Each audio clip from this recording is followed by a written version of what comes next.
We are gathered on the 26th day of August here at UCLA, where it's a beautiful day, sunny. Couldn't be more perfect of a day.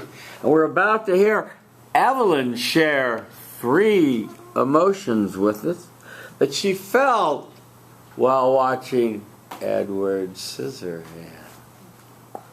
Hi everyone, I'm Evelyn.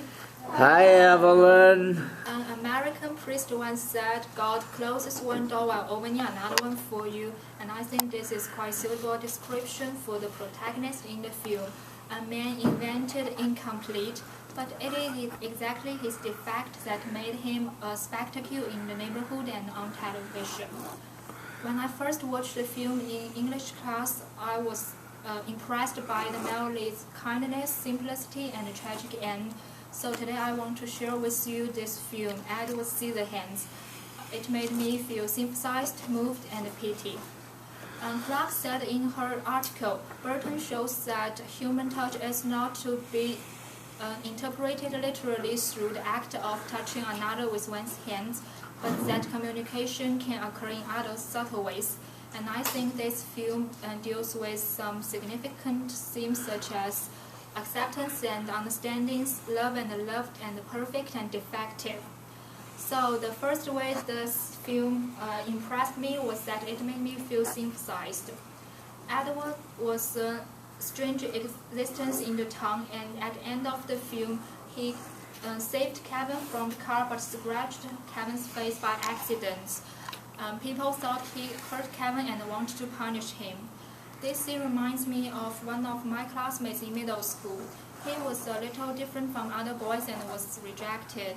So one day in the self-study class, someone sitting near him was chatting with others, but the class monitor couldn't distinguish who was talking and thought it was he and criticized him. It made me feel sympathized. I can feel their loneliness and helplessness at that time. Because they are different, they are always treated unfairly or with prejudice and cannot be accepted by heart. And the second aspect was that this film made me feel moved. When Kim asked Edward to hold her, Edward said, I can't, because he might hurt her if he did so. And I think this is about love and protection. I can still remember what my parents did when I was young to protect me. When I was crossing the road, my mother would hold my hands and first walk at my right side and then at the left side where the cars came. And one day we quarreled over some small matters, and I got angry, walked forward. She followed. But at the point I was to cross the road, she came and got my hand. I know parents will always protect their children, and such love of protection touched me deeply. And the third way this film impressed me was that it made me feel pity.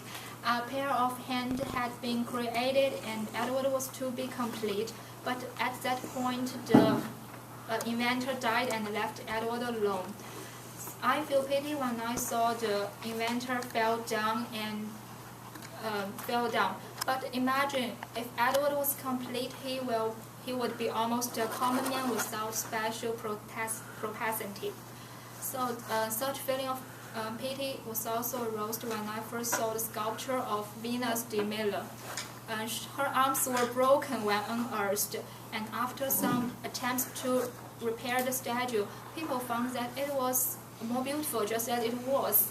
And this is what I feel. I feel pity because she was incomplete, but in that way I know that pity can be beauty and pity can be great. So in summary, I have shown you 3 aspects this film reflects and impressed me. It made me feel sympathized when someone was not accepted because of prejudice or misunderstandings. It made me feel moved for love of protection, and it made me feel pity of incomplete or disability. Although Edward is not a common man, we can at least know that no one is perfect, but everyone is unique. One can always believe that there is a door open for him. Thank you. Thank you very much. 423. Hi, I'm Brianna. Hi, Brianna. I really liked your speech, and I feel like it flowed flowed really well, especially with your movements across the room. Good flow. Improvement. I'm Ian. Hi, I Ian. thought your speech was really good as well with the body movements, and you seemed really calm, and like the economy was good. You stayed within the time. But one improvement maybe would be eye contact. You did look at everyone, but it was just kind of quick. I didn't feel like you like paused for like 3 to 5 seconds. Okay. Better eye contact. Good comment. Let's talk about your speech. Your beginning quote was memorized, and a good quote, but it wasn't really a real grabber. I like the idea God closes one door while opening another one for you. It's a very thoughtful and interesting quote, and but the rest of it that you had memorized was kind of wordy, and I thought you kind of lost your audience a little on it. Your choice of movie was excellent. Edward Scissorhands. It made you feel sympathized, moved, and pitied. Remember when you quote an article, say where it's from and the date. So you want to say from Screen Education in, what is it, 2008, is it? 2008, is it? Yeah. And say that so that it has credibility to your audience. Say it orally. I know you had it on the page, but they can't read it. See? Yeah. So in your persuasive speech, quote it that way. Yeah. On your sympathy, you felt sorry for a boy that was different, that got blamed unfairly for talking. I felt your sympathy.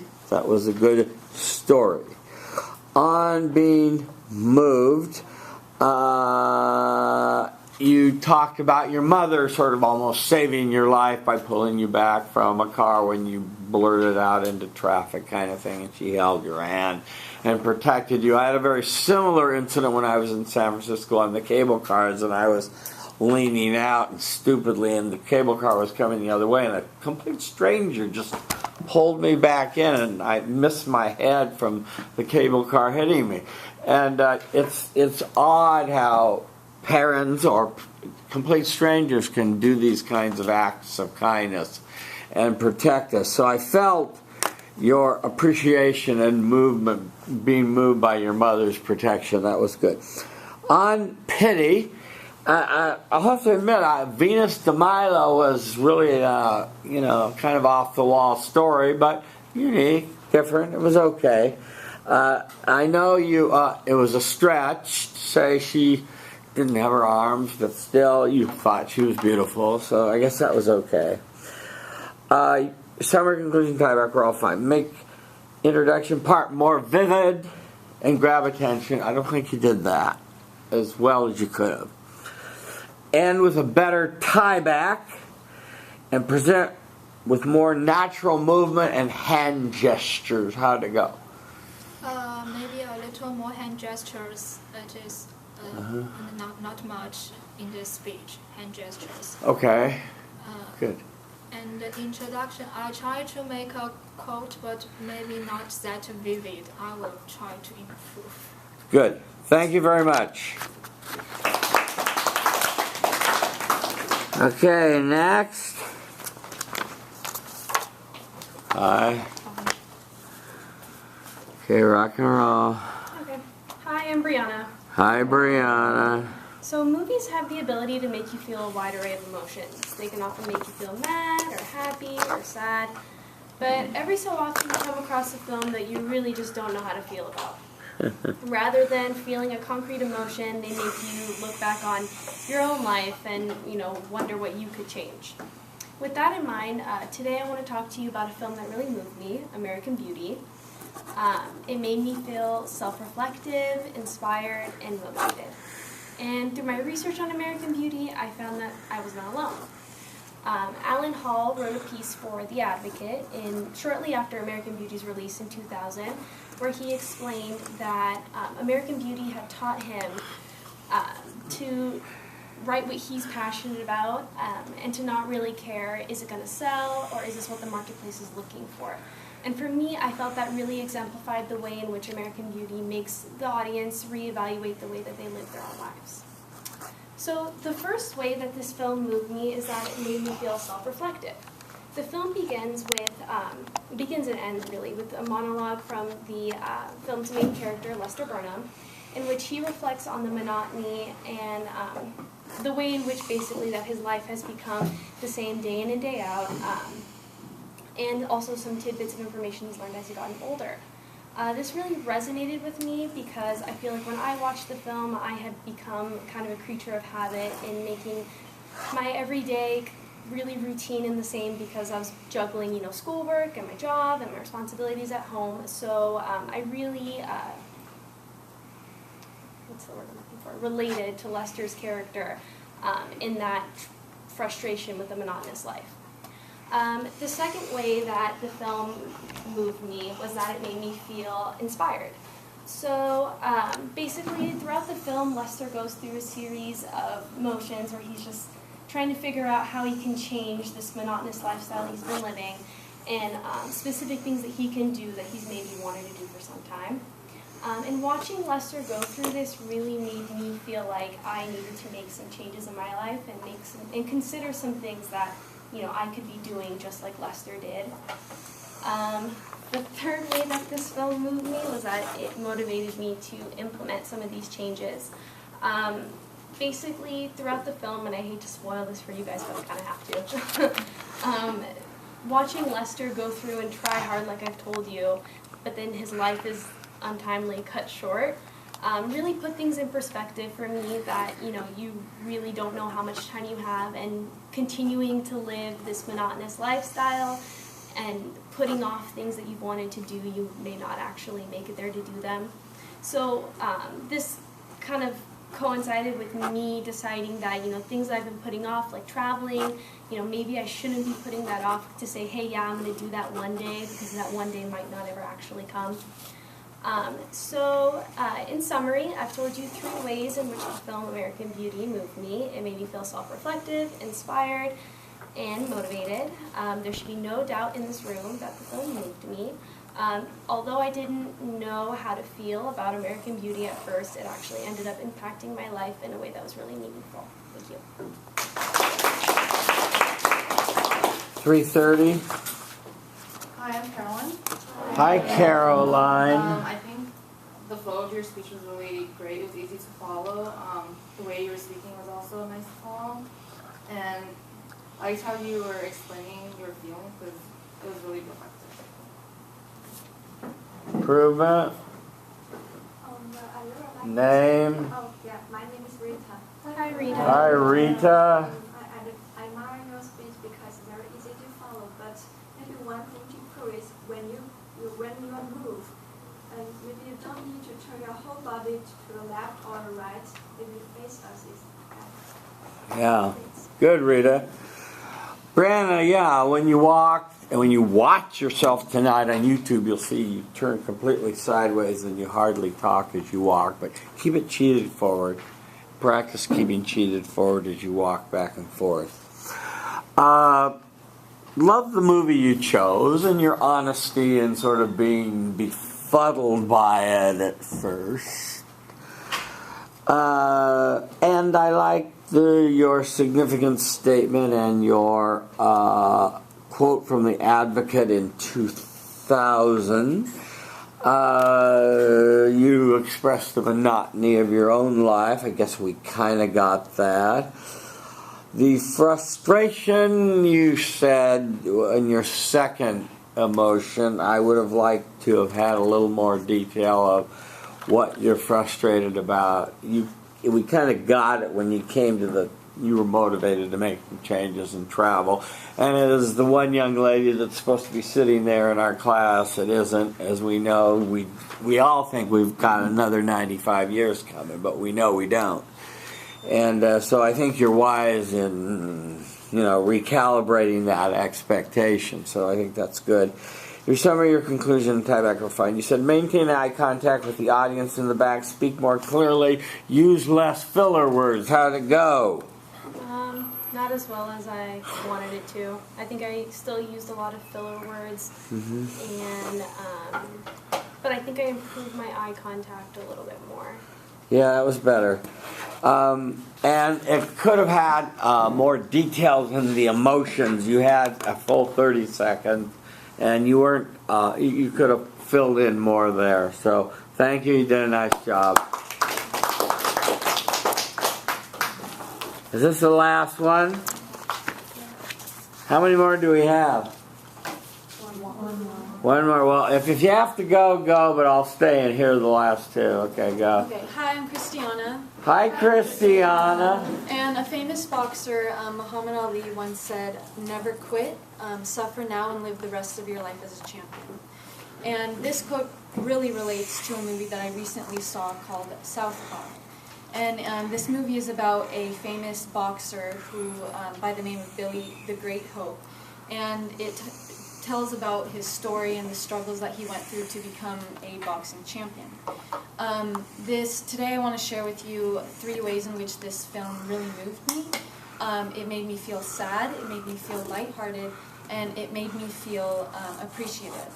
And the Rolling Stones, an author in the Rolling Stones magazine said that Southpaw is a movie that is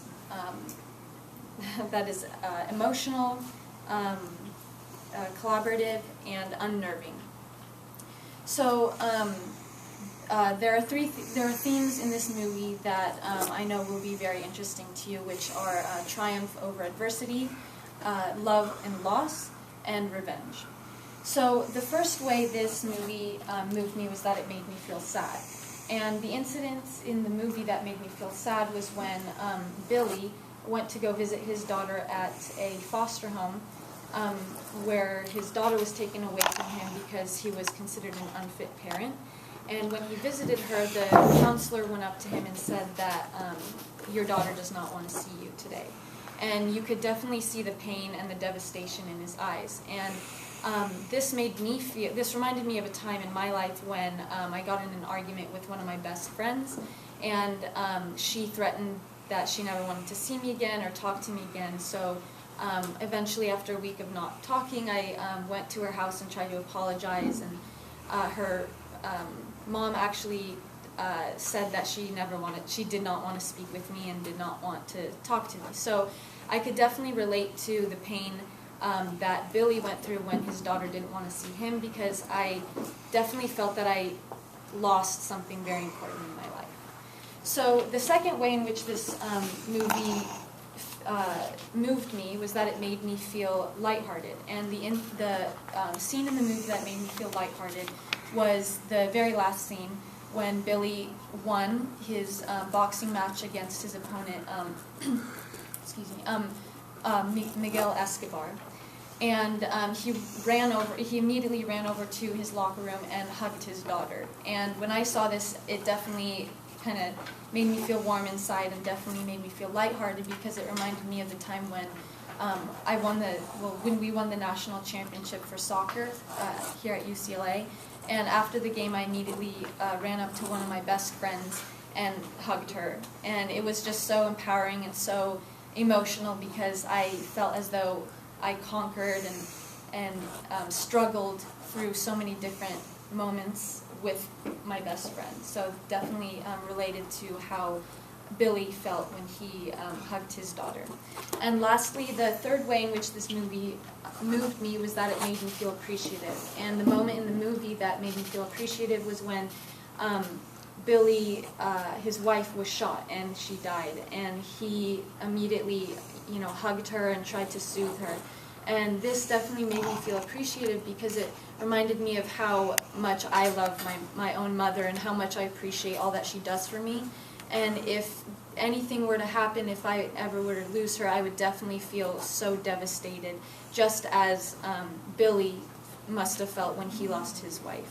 So in summary, I've shared with you 3 different ways in which this movie has moved me. It made me feel sad, lighthearted, and appreciative. And there should be no doubt in this room that this movie moved me. And so with that, Muhammad Ali definitely said it right when, you suffer and you go through multiple different things, but never give up. because that's when you ultimately live your life as a champion. And Billy did suffer. He did struggle, but he never gave up, and he was the ultimate champion in the end. So. Thank you. Very quickly. I guess we're here. Yeah. Hi, Vanessa. Hi, Vanessa. So I really like the way you delivered your emotions and like your stories. I felt was really well told. Yeah. Okay. Guess we lost the first row. Hi, Amanda. Hi, I think you did a really good job. I actually liked your walking your hand gestures. I think was a really good improvement. And your stories are very connected. I guess as far as improvement, maybe more eye contact, like individually. Really good. Yeah, the first thing I say is if you can get your hair out of your face, wear a bungee cord, put it behind your ears, whatever it takes. But it looks real straggly, and we're not getting full facial features. Sometimes it comes down like this. So try to work on your hair.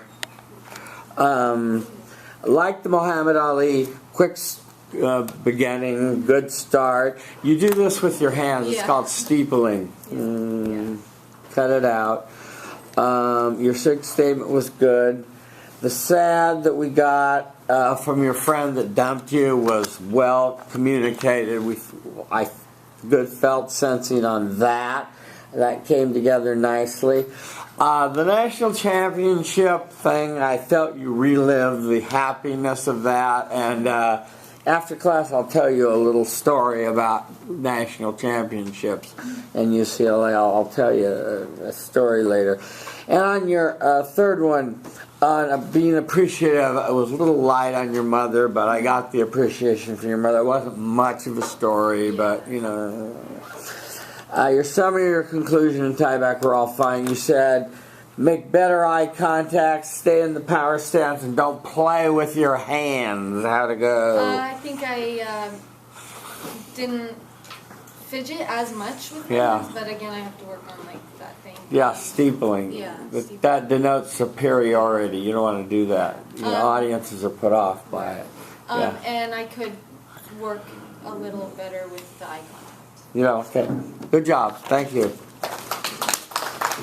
Okay, if you have to go, we have one more to hear, but we'll hear it. Who's the last one? Rita? I apologize because my phone is not. What? I have prepared for the speech, but my body condition is not right. So I have. My body condition is not right? You're not feeling good. No, I have a period, and it aches a lot. A what? Period. Oh, period. And you don't feel right. Okay, that's embarrassing. And was there another one besides Rita? So you'll have to come to office hours. Have those two kids gone? Ken and his friend.